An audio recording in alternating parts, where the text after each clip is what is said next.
Hey everybody, welcome back to the Mind Muscle Connection. I'm Joe Klimzeski with Tyler Weeb. Tyler, I sprung this topic on you, I know without much notice, but as has become a little bit of my habit, once I'm talking in certain mediums during a week about a topic, I just really can't stop. I keep going. And I found that having the different people to bounce ideas from and gather experiences that are a little bit less myopic is actually very helpful. So in the Nutrition Coaching Global Mastermind this week, we had a special guest host, a licensed mental health therapist that I've actually known for 20 some years. And we talked about eating disorders and specifically the chaos that can come with that even term and how people feel. And I think as nutrition coaches, we've had a lot of experience on a lot of different ends of that topic. But then there's also a chance for courage. This friend of mine who's a cognitive behavioral therapist from his website uses the word courage because when you're seeking help and you're looking for change, that's part of the whole process. It has to be. But then we as coaches have to understand our role. And I'm very heavy-handed when I teach coaches and mentor about scope of practice. I'm not a licensed mental health therapist. You're not a licensed mental health therapist, but yet we are a frontline worker, so to speak, in this realm. We have a lot of people in our industry that are either attracted in because they have a lot of that disturbance already. Maybe they have some growing or full-blown dysmorphia. And so I really like that my friend, the therapist, kind of, bridged that gap. And he said, you guys definitely don't need to worry about overreach. I mean, of course, you're not therapists and you shouldn't do that. But man, of course, you are right there with these people and you can do a lot more than you probably think. And so before I get into some of those things we talked about, I thought it would be a great time for us to parallel a conversation on the topic as just pure coaches. And in your experience so far, how many people do you think that come to you, not necessarily a percentage, but just, in general, is a large percent, a small percent who really come in with some challenges that they may not even know about. And you just think, wow, this person is struggling and we're dancing a very tight line here. It's an interesting question because I do think that there is a spectrum here that we can go along. Now, we certainly have our eating disorders, they're documented, anorexia, bulimia. I know I can't quite remember the name of the clean eating one. I think it started with an O a few years ago. Like we had like this new one. I'm sure there's other ones that I'm not mentioning, so we have those. But then just from my experience, I haven't worked with a lot of people on that side. Okay. There has been a few, there has been some recovering anorexic people who they've had anorexia in the past, things like that, but nothing where it's very current. I would say, and I don't want to use the term lightly eating disorder by any means, but I think that, on this spectrum here, especially, with a lot of the clients that I work with, we run into, an eating disorder of their feelings, their thoughts, and their ideas around food. And what I really tend to see here is that, we almost have this, it's your classic clean versus dirty eating, and we just don't know how to integrate the two within our lives. And a lot of people that I tend to work with, it's how do we find this structured flexibility for you where, we're not just binarily thinking of food of, good food versus bad food. How can we create an environment where, and I'm just going to use the terms good versus bad moving forward because people just know what that means, despite us, maybe not liking those terms.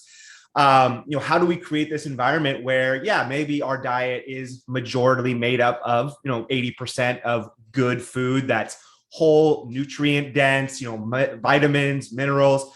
There is certainly something to be said about, performance, recovery, our overall health of having those foods. But how do we start to change our mindset around the other stuff? And a lot of times I'll ask someone like, when was the last time you had a get together that did not involve some type of food? most people can't answer that because most get-togethers, is going to be surrounded some type of food.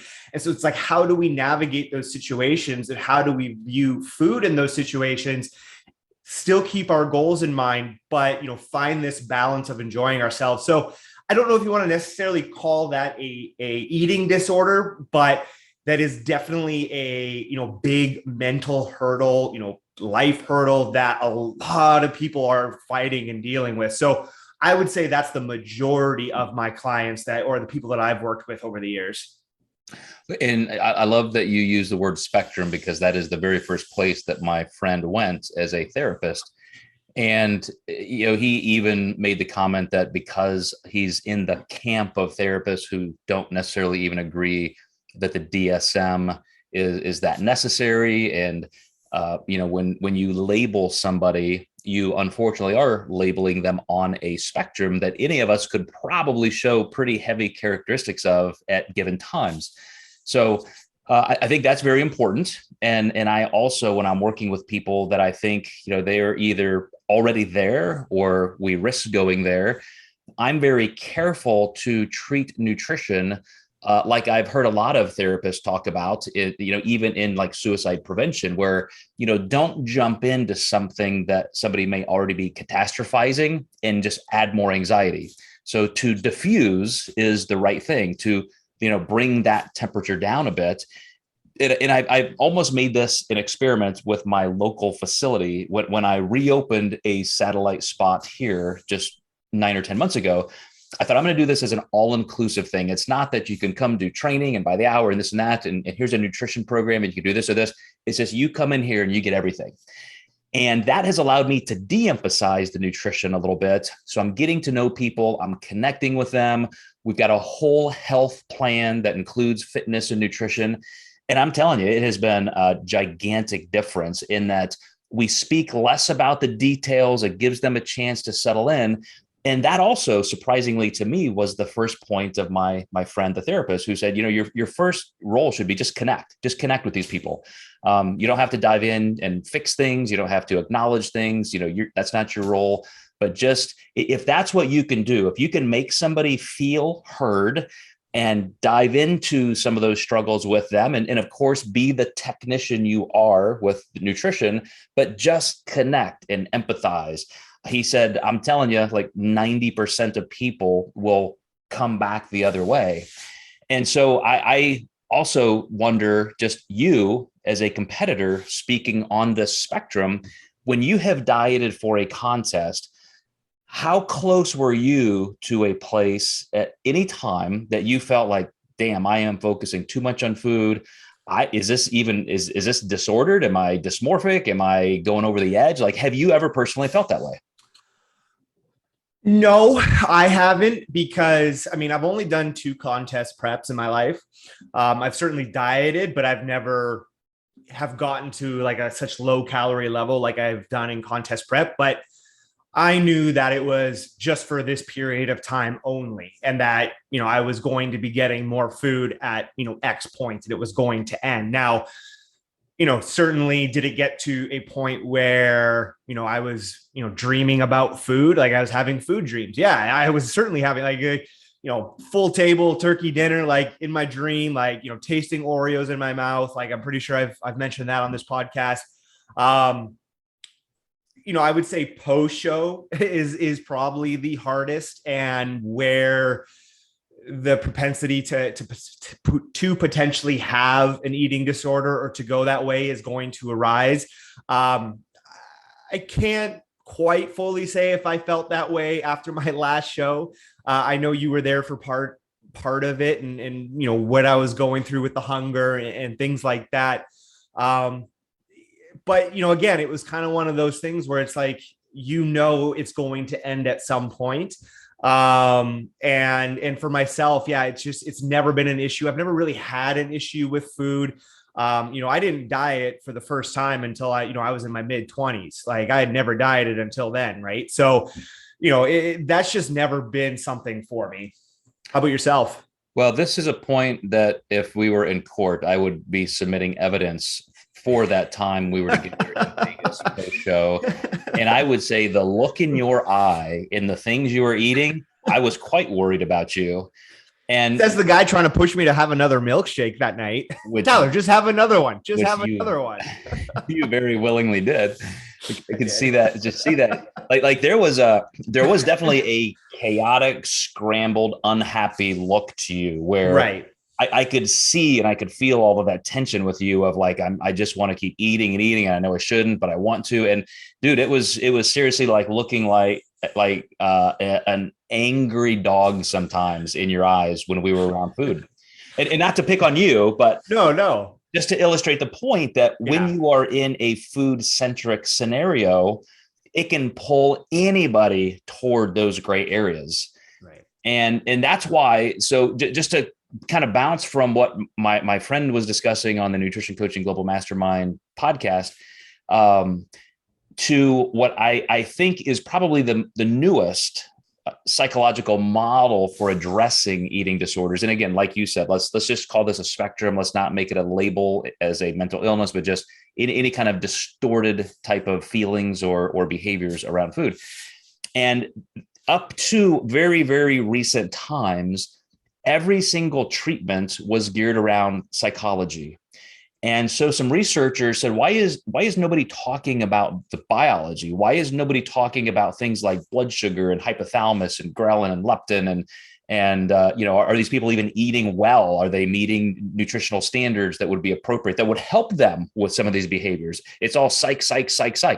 And so one particular group did a review, and they found that cognitive behavioral therapy, literally counseling people for eating disorders, was just as effective as a placebo. In other words, zero impact. But you start doubling in with some actual eating training, with some nutrition education, and this is our realm. This is what we do. That shows that there is a real need and a place, but of course, with some collaboration, because we are not psychologists, and perhaps even just redefining this entire model. So I really, if I could look at that as a different continuum, the psychology and the biology, and again, on a sliding continuum, what do people need more of, maybe chronologically in their journey with their experiences? And I'm speaking of keeping this topic rolling, doing a Flexible Dieting Institute research review tomorrow on this particular meta-analysis, where I announce some of the things that they're looking at and some of their findings, because I just think this is if I could say in my 30-year career, like this will be a nice bow on a couple loose ends. I'm just thrilled that psychologists are actually looking at this now. Yeah. And I might have to I'm going to have to tune into that. That should be pretty interesting because we do have, such control ourselves as coaches, over that, biology portion.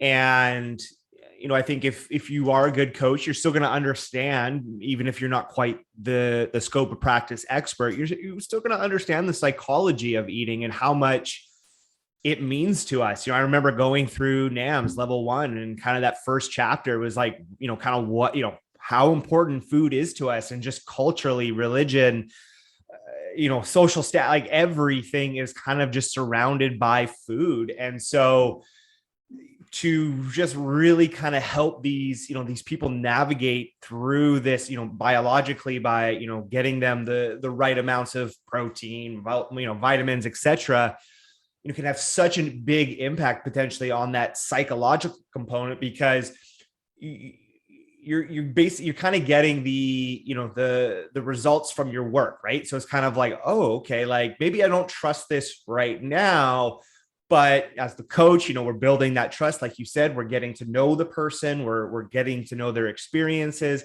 and then starting to give tips and tricks, if you will, based off of that. And then, once we're able to start going down that road, they're able to kind of start seeing, those results from this work that they're doing.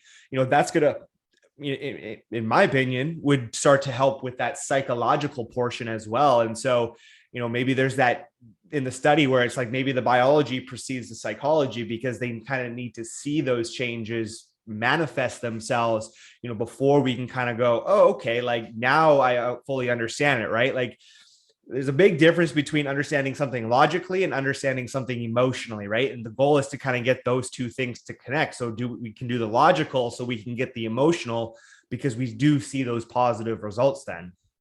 Another thing you just picked out, and I'm very happy you did, is biology may precede psychology. And with the first half of my career being all health and physical sciences, the second half being social science, social psychology, I'm straddling a line, and I without any real intent, ended up, I think, in a good place where I can see the psych and the physical in everybody, including myself, at least in terms of the importance. And yet I always do come back to biology first, biology first, biology first, because out of our brain emanates our thoughts and behaviors. And we know from neuroscientists that some of the greatest predictors of decisions you'll make and behaviors that you'll engage in are completely because of your psychology. The famous Texas school, was it he was in like a tower shooting, this uncharacteristic violent attack and blah, blah, blah, blah. And they found out afterwards that that guy had a tumor pressing on his pituitary gland. And we know that, for example, the only single common denominator in the sentence leniency or severity of judges are, how long has it been since they've eaten? So blood glucose levels will dictate somebody's even occupation like that. We talk about things like, don't ever buy a car that was built on a Friday because people are tired and, so forth. And so, again, all of these things go back to the physical, the biological. And you're exactly right. If we can teach our clients who may be struggling, and maybe just talking to people in general, if you're somebody who is struggling, look at some of those things that we know biologically. If you just have a certain type of breakfast, for example, certain macronutrient profiles, studies show you will eat 400 calories less per day, for example. We know another big study that if you just eat your biggest meal a little bit earlier in the day, like instead of dinner, lunch, those people will lose twice as much body fat and report a lot less hunger, even though they're eating, ad libitum. And so on and on and on and on and on, as you said, tricks and tips. It's like, this is actual documented stuff. And I always take my clients back to, let's try it. Let's experiment. Have you done this? Have you considered this? Let's make this flip. Let's see if this will work. And you have this entire cadre of physiological knowledge and the processes that we understand. And yet you still have that person's life. You have their social settings every single day that may fluctuate. You have their physiology that may be fluctuating with sleep times and so forth. And instead of instantly thinking, oh, this is a psychological issue, or it's a matter of will or discipline, well, maybe not. Maybe there are just some really easy things you can change, and everything just gets right back on track. KISS principle. Keep it simple, stupid. and that is what I always try and come back to, with my clients as well, is let's try the simple things. And I think it can be eye-opening for coaches of, what we think might be, common knowledge, or just like a common thing that you would think of when X is going this way. A lot of people just aren't going to think. I mean, that's why they've hired us, right? Like, that's why they've hired us as the coach. And so it's up to us to ask these questions of, how is your sleep? How much sleep are you getting?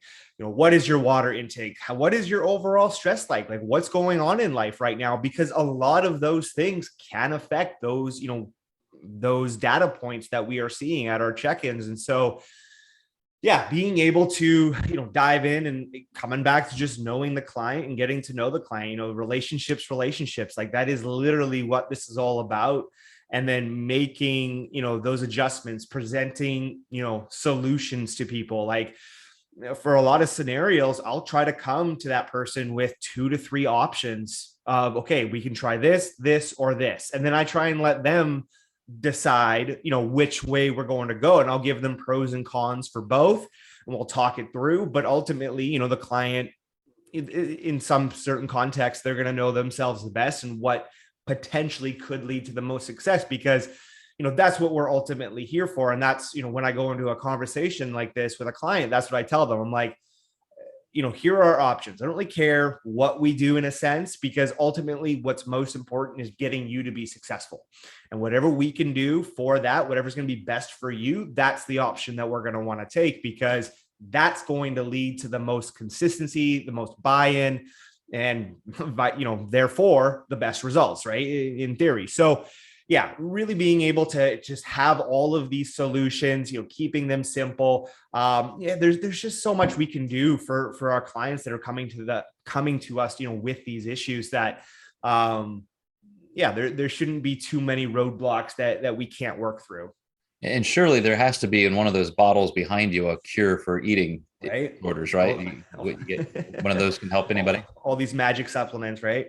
Well, I'm going to close with this, and it's going to be what I think was truly wise from my friend. I should just mention him. It's Jeff Stuckey, Stucke. We'll put his name in the show notes because he is a mental health therapist and even does some therapy. But he said one of the most important things is just to remember to have a calm confidence. And he was talking to coaches. And I thought that is also the greatest type of advice you could give to somebody who is on that user end, that interface of feeling frenetic and chaotic. And, oh my gosh, this is happening. And why am I binging? You mentioned anorexia and bulimia, but binge eating disorder is the top at this point, as well as that rigid eating psychology. But, when I see people struggle, that would be their first antidote. Everybody I know that gets so wrapped up in just anxiety. I have a client right now who, post-surgical, she's finally getting at the place where she can train, and there's probably some extra protein synthesis happening, 3 months of doing nothing. And so, over the course of a couple of weeks, her weight has gone up, 1 pound and then another pound and then another pound. And just seeing that, even though there's probably zero body fat gain, freaking her out. And just daily these unbelievably just dark places. And I'm like, man, just give it time. Like this is normal. And if these little changes on the scale are driving you into these bad places, it's pretty indicative of where her entire life might be. And if I can come in and explain these things with some physiological rationality and show her why, and maybe this, and just again, bring that calm confidence. That's a great asset we bring. But I also have to advocate to everybody listening, if you feel like you're in that space, take that same advice, calm down, think about it logically. Don't measure success based on the scale every single day. Those are just data points that will create some trend lines that will never be perfectly linear. But any final thoughts in that, just a parting word of advice for anybody who may be really feeling like they're in a crisis point? I think you said it so well that, it's having, bringing that calm confidence. It's, I think, just making sure that, we're having that reassurance of your whole self isn't tied up in this. And I think that's something that is I try and reiterate that, the scale is just a piece of machinery that sits next to where you take a shit, right? Like that's all that it is. It does not determine who you are as a person. We say it shouldn't affect your day, and it can for sure. And we like you were just talking about, right? Like that's a very common thing. So yeah, it's I think it's just that reassurance. It's listening, it's being sympathetic, emphasizing with the person, but at the same time, kind of giving them the truth and in a way that, they can digest it, and, something that they could maybe put at the forefront of their mind when they're weighing themselves, eating, et cetera. And I lied. I'm not going to close with that. I got one more thing I'm going to close with, but I want to come back to this point of biology, because this is why ketogenic dieting creates the most eating disorders, and it's the least sustainable because it just overreaches. So biologically, if you find you are struggling with any kind of distortion in your eating behavior, it could be and is most probably because you're just trying too hard. You can't reduce calories too far. There's a biological norm that you trip that threshold, and you're just going to have those survival mechanisms kick in. You can't overdo exercise. There is a spot where things can go perfectly well and you're making it day to day, meal to meal, you're fine. You've probably had those times. Other times, if you're just pushing the boundaries too far, biology will not let you do that. And so you'll get slammed into a brick wall over and over. Then you psychologically think you're failing, but you're destined to fail at that point. Your DNA will not let you starve yourself to death. And so I think, again, what I'm going to talk about in our FDI research review is that constant pinging back and forth between the biology and the psychology. So thanks again, Tyler. Always appreciate your inputs, and especially with this topic I've been, kind of immersed in a week. It's great to hear your thoughts on that.